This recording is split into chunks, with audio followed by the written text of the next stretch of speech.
Forget curries, forget chili paste, forget big Thai elaborate meals served with song and dance. Because this time, it is all about snacks. Savory, sweet, on skewers, fresh from steamers, we have them all. But then there is one very special snack, a truly royal and ancient recipe. Its origin dating back over 200 years ago to the early Ratanakosin period. This dish is not something you see every day, but thanks to the current renaissance of Thai cuisine, a handful of restaurants in town are now reviving it and perpetuating it on their regular menu.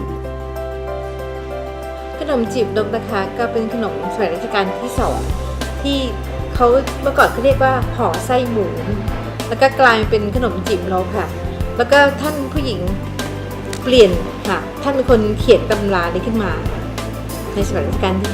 5ขนมจีบนกเนี่ยหาทานยากนะคะเพราะว่ากรรมวิธีที่ทำค่ะและการรักษาเก็บไว้ก็ต้องใช้ฝีมือต้องทำจีบเป็นนกเป็นตัวนกแล้วก็แป้งต้องกวนต้องได้ที่แล้วก็คนก็คงบางร้านก็ไม่ค่อยอยากจะทำกันถ้าเป็นสตรีทฟู้ดก็คงไม่มีขายความอร่อยของขนมจีบนกนะคะอยู่ที่ตัวแป้งแล้วก็ตัวไส้แล้วก็เขาบอกว่าต้องทานด้วยตัดเลี่ยนด้วยสมัยบอกก่อนด้วยตะลิงปลิงแต่ตะลิงปลิงนี่หายากก็ต้องทานด้วยผักชีกับกระเทียมเจียวแล้วก็น้ำซอสนิดนึงค่ะ Khanom Jeep Nok or bird dumpling is a type of Krung Wang or Thai style tea time snack. It first appeared in the early 1900s in the cookbooks written by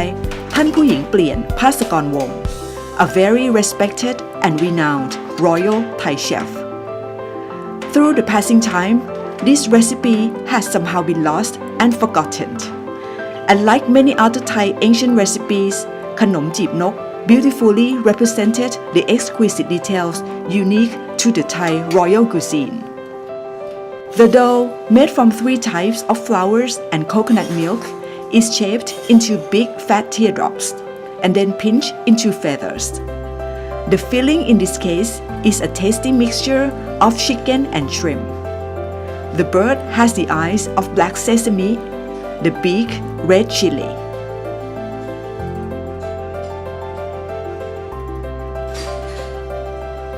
Steamed to cook, the bird's skin became thin, stretchy, and tender. Taste-wise, Khanom Jeep Nok is on par with the better-known and more populated Saku Sai Mu, or the steamed pork sago, and Khao Kriep Pak Mo, or thin rice dumpling. It is best eaten with fresh cilantro, crispy fried garlic, and a bit of fresh chili. So there you have it, the dumpling called bird, a very amazing century-old Thai recipe that I, as a Thai, am very proud of. I know I owe it very much to our ancestors, the royal chefs who first created this wonderful dish we can call our own.